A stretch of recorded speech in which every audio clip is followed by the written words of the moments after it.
This is Michelson's interferometer. It is a device to show interference by the division of amplitude. It consists of a glass plate G, that is the glass plate, whose rear surface is partially silvered. The silvering is such that the ray falling on the glass plate is split up into a reflected and a transmitted ray of equal amplitude. These two rays are made to travel in two mutually perpendicular directions. That is here, two mutually perpendicular directions by keeping the glass plate inclined at an angle 45 degree with the incident ray.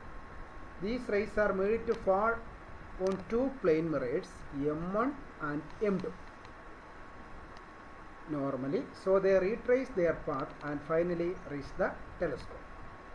Even though the geometrical distance of M1 and M2 from the silvered glass plate are made equal, the reflected beams, that means this beam, travels through the thickness of the glass plate twice before reaching the telescope. Twice means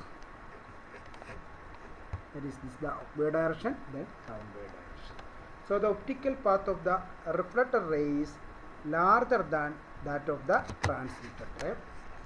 So to compensate for this, the transmitted ray, that is transmitted ray, is made to travel the same thickness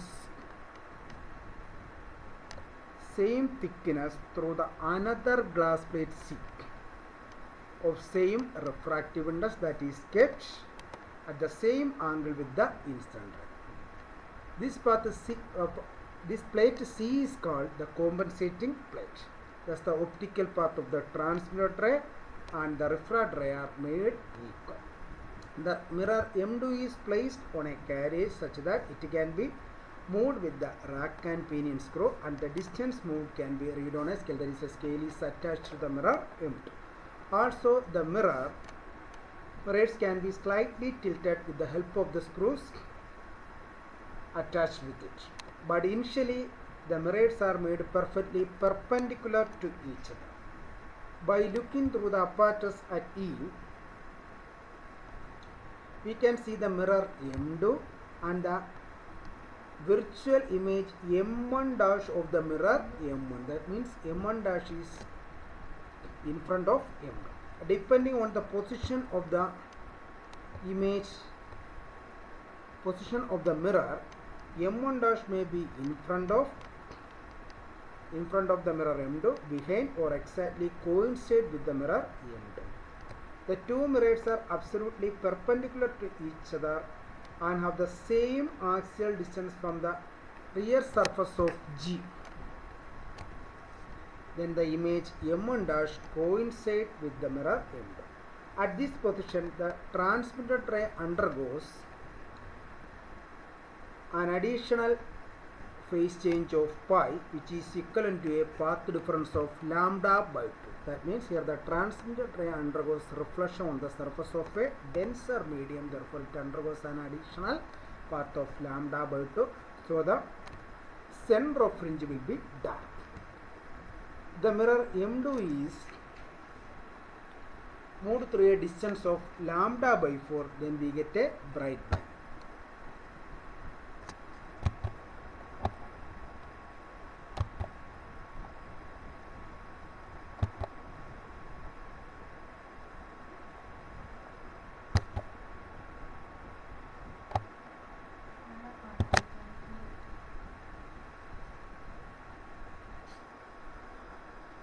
This is types of fringes.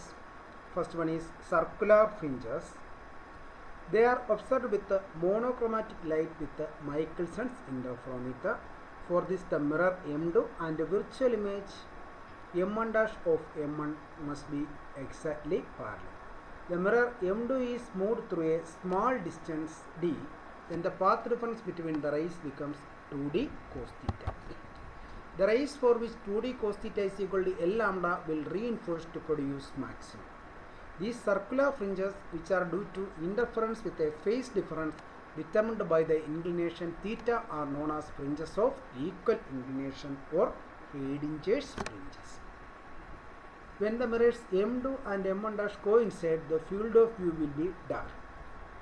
But when they are slightly separated, it will be exactly parallel to each other. Circular fringes with a central dark fringe are obtained.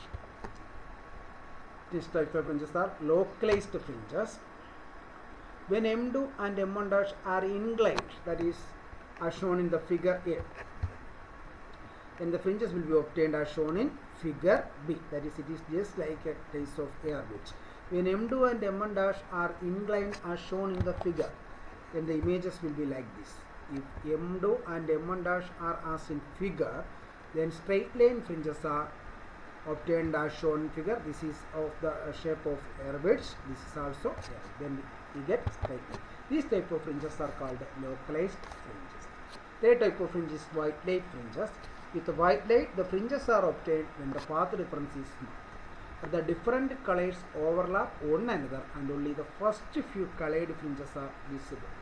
The central fringe is dark and other fringes are colored. After about 10 fringes, a number of colors overlap at a point.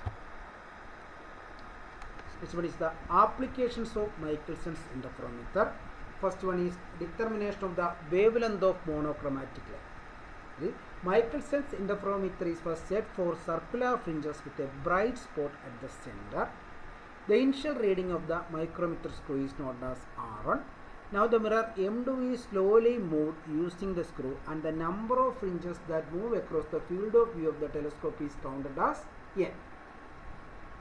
That is by looking through the position of the telescope. Let the final reading of the screw is known as R2. Then R2 minus R1 is equal to L. Then 12 is equal to L lambda. Therefore, lambda is equal to 12 divided by L. Substituting the values of L and N, the wavelength of light can be determined. Next one is the determination of the thickness of a thin film.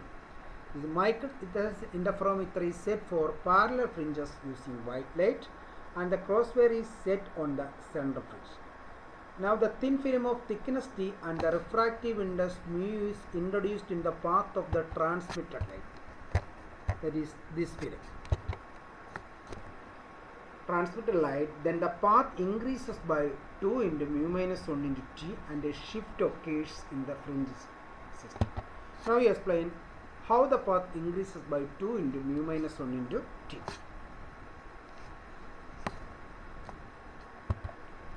If there is no film, then the path difference is 2gm1 minus 2gm2. That is 2gm1 means is the forward and reverse, the forward and reverse. That is gm1, gm2. Therefore, the path difference is 2gm2 minus 2gm or 2gm1 minus 2gm. When a thin film of thickness T and the refractive index mu is introduced in one of the beams, then the path difference becomes, that means this is introduced, then the path difference becomes 2 into g m1 minus T in air. That is the path through air is 2 times g m1 m2 minus T plus 2T in medium minus 2g m2 in air. On rearrange this equation, we get 2g m1 minus 2g m2 plus 2 mu minus 1 into T. Therefore, the path increases by 2 into mu minus 1 into T. Now, the position of the mirror M2 is adjusted so that the central fringe coincides with the crosswire. The distance moved by the mirror can be measured using the screw. Therefore, 2D is equal to 2 into mu minus 1 into T. That is, the distance moved is equal to the additional path difference. Therefore, T is equal to D divided by mu. Substituting the values of D and mu in this equation, the thickness of the film can be determined. Again, if 2D is equal to L lambda, that is, if the mirror is moved, then the number of fringes that cross the field of view is capital N, then 2D is equal to L lambda. Therefore, 2 into mu minus 1 into T is equal to L lambda. Therefore, T is equal to L lambda divided by 2 into mu minus 1 into T. Substituting the values of N, lambda and mu in equation 2, the thickness can be calculated.